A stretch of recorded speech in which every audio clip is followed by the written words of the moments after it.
Hello students, કેમ છો? આવી ગયા તમે? चलो चालू करिए चैप्टर नंबर 2। बढ़ते हैं चैप्टर नंबर 2 की तरफ। Units and measurements. Measurement of mass. Mass is a basic property of matter. Mass that is basic property of matter. If amount of matter is more then mass will be more. If amount of matter is less then mass will be less. So we can say that mass is a basic property of matter. It does not depend on the temperature, pressure or location of the object in space. So this mass does not depend on external parameters like temperature, pressure or location of the object in space. मतलब यहाँ पे समझ लो कि ये duster का जो भी मास है, मान लो कि इसका मास m है, तो अगर इसको हिमाचल प्रदेश में लेके जाएं जहाँ पे टेम्परेचर कम है तो वहाँ पे इसका मास बदल जाएगा? नहीं। अगर इसको अमेरिका लेके जाएं तो भी इसका मास बदलेगा? नहीं। इसको मून पे लेके जाएं तो भी इसका मास बदलेगा? नहीं। So mass does not depend on temperature. Temperature बदलने से मास बदलने वाला नहीं है। Second thing, it does not depend on pressure. So if we change the pressure then also mass will not change. और location of the object in space, जैसे कि मैंने बोला लोकेशन, मास जो है वो बदलने वाला नहीं है। मास इंडिया में भी वही रहेगा, यूएसए में भी वही रहेगा, यूके में भी वही रहेगा, मून पे भी वही रहेगा, मार्स पे भी वही रहेगा। So we can say that mass does not depend on the temperature, pressure और location of the object in space. SI unit of mass. Already we have studied the SI unit of mass, that is nothing but kilogram, and it is represented by kg. While dealing with atomic and molecular masses, kilogram is an inconvenient unit. जब छोटे छोटे molecules की बात करें, atoms की बात करें, तो किलोग्राम कैसा यूनिट रहेगा? Inconvenient unit. हाँ, किलोग्राम यूनिट कहाँ पे यूज़ किया जाता है? जब हम कोई भी चीज़ लेने जाते हैं ग्रोसरी शॉप पे तो किलोग्राम यूनिट यूज़ किया जा सकता है। मतलब मान लो कि आप सब्ज़ी लेने गए तो आप आधा किलो सब्ज़ी लाएंगे, 1 किलो सब्ज़ी लाएंगे, तो at the time we can use this kilogram unit. But when we are dealing with small objects like atoms and molecules, at the time kilogram is an inconvenient unit. उसके लिए kilogram बहुत बड़ा unit हो जाएगा। So at the time what we have to use? In this case there is an important standard unit of mass called the Unified Atomic Mass Unit. इसको बोला जाता है AMU। शॉर्ट फॉर्म में क्या लिखा जाता है? AMU, Atomic Mass Unit, and it is denoted by small u. What is the value of one atomic mass unit? Value of one atomic mass is 12th part of the mass of 6C12 including the mass of electrons. 12th part of the mass of 6C12, that is the isotope of carbon, including the mass of electrons. What is the value of 12th part of mass of 6C12 including the mass of electron? That is nothing but 1.66 into 10⁻27 kg. Students, ये value आपको याद रख लेनी चाहिए। One atomic mass unit is 1.66 into 10⁻27 kg. This unit we are going to use for the masses of atoms and molecules. क्योंकि आप देख सकते हो यहाँ पे पावर क्या है? 10⁻27। 10⁻27 kg मतलब किलोग्राम की 1 kg की कंपेरिजन में ये बहुत ही छोटा यूनिट है, वन एटमिक मास यूनिट। इसकी वैल्यू आपको पूछी जा सकती है कहाँ पे? MCQ और VSQ में। तो ये वैल्यू आपको याद रख लेनी चाहिए। One atomic mass unit that is 1.66 into 10⁻27 kg। चलो, छोटे मास की बात हो गई, तो अब बड़े मास की बात कर लेते हैं। If you want to measure the mass of planet then how can we measure the mass of planet? For that we have to use indirect method. हम कोई उसको उठा के लेके नहीं आएंगे, मेज़र करेंगे, तो उसके लिए क्या करना है हमें? We have to use indirect method. using Newton's universal law of gravitation we can measure the mass of planets. Now next, that is range of masses. So first of all, lowest value of mass, that is mass of an electron, and mass of an electron, that is 9.1 into 10 raised to minus 31 kg. 9.1, that is nearly 10. So 10 into 10 raised to minus 31, so that is 10 raised to minus 30 kg. That is mass of an electron. Huge mass, that is mass of the known universe, that is 10 raised to 55 kg. So range of mass starts from 10 raised to minus 30 kg and ends with 10 raised to 55 kg. So this is the range of mass, 10 raised to minus 30 kg to 10 raised to 55 kg. Mass, there is a difference between mass and weight. What is the formula of weight? Weight W is equal to mg.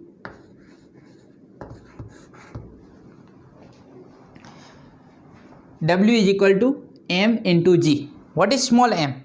M, that is mass, and g, that is gravitational acceleration. Value of weight will be different at different places, because value of g, gravitational acceleration, will be different for different places. g की value अर्थ पे कुछ different होगी, moon पे कुछ different होगी, तो wait जो है वो चेंज हो सकता है. Weight will change with the location of the object, but mass does not change with location of the object. खास ध्यान रखें, वेट और मास में डिफरेंस है. मास का यूनिट क्या है? केजी, और weight, that is kind of force. Mass into gravitational acceleration, that is nothing but force. So unit of weight, that is newton. Weight का यूनिट क्या बनता है? न्यूटन.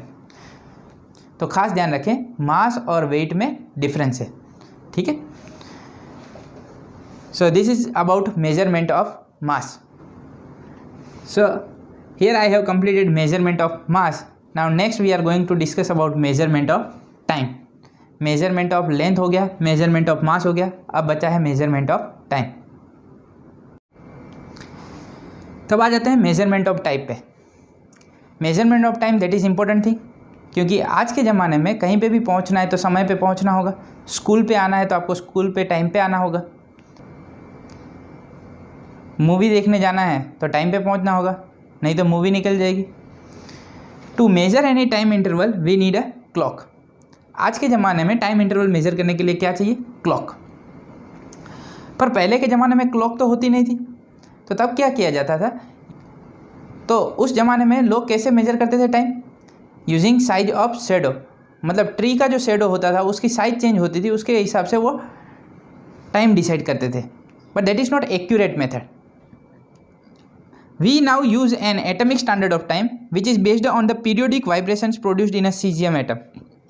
जो cesium atom में जो वाइब्रेशन प्रोड्यूस होते हैं उसके हिसाब से सेकंड को डिफाइन किया जाता है.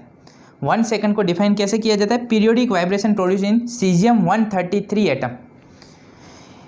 सीजियम 133 जो आइसोटोप है सीजियम का, उसको यूज़ करके हम परफेक्ट टाइम निकाल सकते हैं.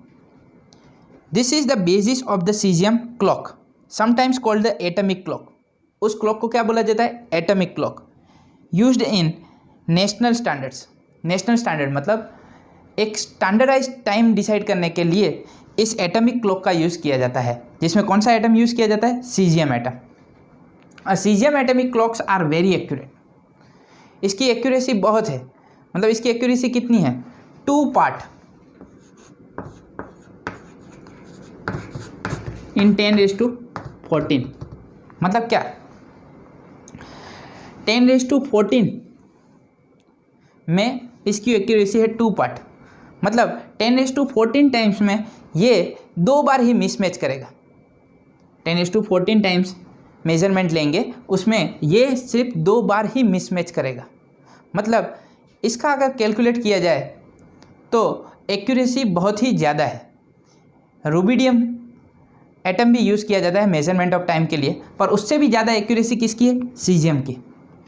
सो a caesium atomic clocks are very accurate. A caesium atomic clock is used at the national physical laboratory. कहाँ पे यूज़ होती है? NPL, national physical laboratory. IPL की बात नहीं कर रहा हूँ, IPL को तो मिस नहीं कर रहे हो। National physical Laboratory, New Delhi, to maintain the Indian standard of time. जो इंडियन स्टैंडर्ड ऑफ टाइम को मेंटेन करने के लिए सीजियम एटॉमिक क्लॉक का यूज़ किया जाता है। कहाँ पे? न्यू दिल्ली में। तो न्यू दिल्ली में हम ये स्टैंडर्ड टाइम डिसाइड करते हैं using this atomic clock. So this way we can measure time. दो तरह की घड़ी होती है, एनालॉग और डिजिटल, जिसमें मिनट हैंड होता है, सेकंड हैंड होता है, आवर हैंड होता है। वो कैसी घड़ी है? एनालॉग। और जो डायरेक्ट टाइम दिखाती है, digital clock, that clocks are called digital clock. But to decide standard time, we need this type of atomic clock, and that atomic clocks are used at this laboratory, at the National Physical Laboratory, New Delhi. India में कहाँ पे use की जाती है? National physical Laboratory, New Delhi में। So next topic, that is dimensional analysis. This topic is important for board also, and it is important for competitive exams also. Before I start dimensional analysis, let us talk about physical quantities. What is the meaning of physical quantity? Quantities which can be measured are called physical quantities. Total there are two types of physical quantities, fundamental and derived. This fundamental or base quantities we have already studied in SI system. Total there are 7 fundamental physical quantities in SI system. First, that is mass. Second, length. Third, time. Fourth, electric current. Fifth, temperature. Sixth, amount of substance. And seventh, that is luminous intensity. What is the unit of mass in SI system? kg, kilogram. What is the unit of length? Meter. What is the unit of time? Second. What is the unit of electric current? That is ampere.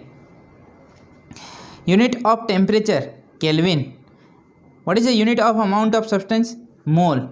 And what is the unit of luminous intensity? That is candela. It is denoted by small c, small d. So these are the fundamental units. Because these are fundamental physical quantities, therefore these units are called fundamental units. There are two more physical quantities in SI system that are called supplementary physical quantities, that are nothing but plane angle theta and solid angle. Unit of plane angle, that is radian. Unit of solid angle, that is t radian. इन 7 और 2 supplementary को छोड़ के जितनी भी physical quantity है वो कौन सी हैं? डिराइव्ड। मतलब फिजिक्स में हम स्टैंडर्ड 11-12 में जितनी भी फिजिकल क्वांटिटी पढ़ेंगे, इनको छोड़ के वो सब कौन सी हैं? Derived physical quantities. For example, velocity, that is derived physical quantity. How? Because we can derive velocity in terms of fundamental physical quantity. What is the formula of velocity? That is displacement upon time. Displacement, what is the unit of displacement? Meter. What is the unit of time? Second. So meter per second. So this unit is called a derived unit because this unit is derived in terms of fundamental units, meter and second.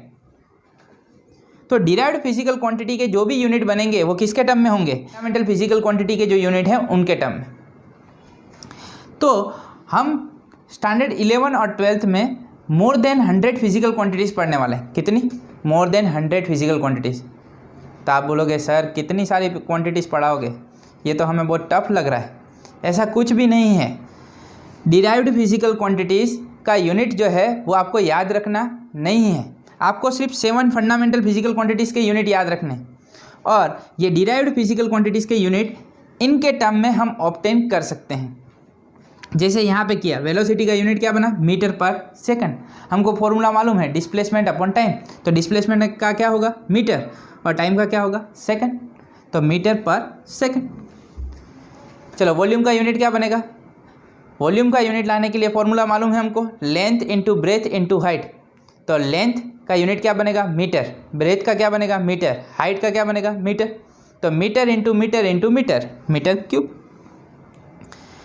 So this meter cube is obtained from the unit of length because meter is the unit of length. So we have derived the unit of volume from fundamental unit. Therefore this physical quantity is called a derived physical quantity and this unit is called a derived unit. Okay, density की बात करूँ तो ये density का formula है mass upon volume. तो मास का unit क्या है? केजी. वॉल्यूम का यूनिट क्या बना? Metre cube. तो क्या बन जाएगा? KG upon metre cube. Power ऊपर लेके जाएंगे तो क्या बनेगा? KG metre raise to -3.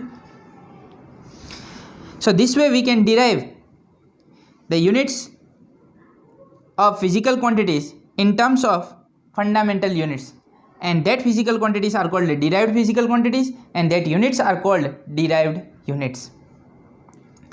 अब आपको अगर फिजिकल क्वांटिटीज़ के बारे में पता चल गया है फंडामेंटल और डिराइव्ड, तो अब डायमेंशनल एनालिसिस में इनका यूज़ कैसे करना है. This dimensional analysis is important technique. बहुत सारी जगह काम आने वाला है ये dimensional analysis. Mass is represented by capital M in dimensional analysis. Mass is represented by capital M in dimensional analysis. Length is represented by capital L in dimensional analysis. Time is represented by capital T. अब आपको ऐसा नहीं है कि यहाँ पे आपको ये सब याद रखना है. सिंपल सी बात है. मास को किससे रिप्रेजेंट करना है? m. लेंथ को किससे रिप्रेजेंट करना है? l. टाइम को किससे रिप्रेजेंट करना है? t. बट जब भी डायमेंशनल एनालिसिस का यूज़ कर रहे हैं तब हमें ये m, l और t को किस में रखना है? स्क्वायर ब्रैकेट में. जब भी ये स्क्वायर ब्रैकेट में होंगे तो हमें पता चलेगा हमने डायमेंशनल एनालिसिस अप्लाई किया है. इलेक्ट्रिक करंट को रिप्रेजेंट करना है तो कैपिटल ए को हम रखेंगे स्क्वायर ब्रैकेट में. Temperature is represented by capital K. Amount of substance is represented by MOL mole. And luminous intensity is represented by candela in square bracket.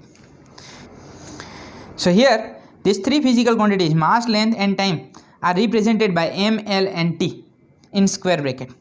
बाकी सबके जो यूनिट हैं उनको स्क्वायर ब्रैकेट में डाल दो. Okay. In mechanics we are going to deal with mass, length and time only. मतलब mechanics में हमें M, L और T का यूज़ करना है, इन सब का यूज़ करना नहीं है. तो मैकेनिक्स में तो ये तीन चीज़ें ही आने वाली हैं. हाँ, फिर धीरे धीरे लेवल बढ़ेगा तो इनका भी यूज़ करेंगे. Next that is dimensions. What is the meaning of dimensions? Dimensions पे आए उसके पहले वेलोसिटी का डायमेंशनल फॉर्मूला ऑब्टेन करते हैं.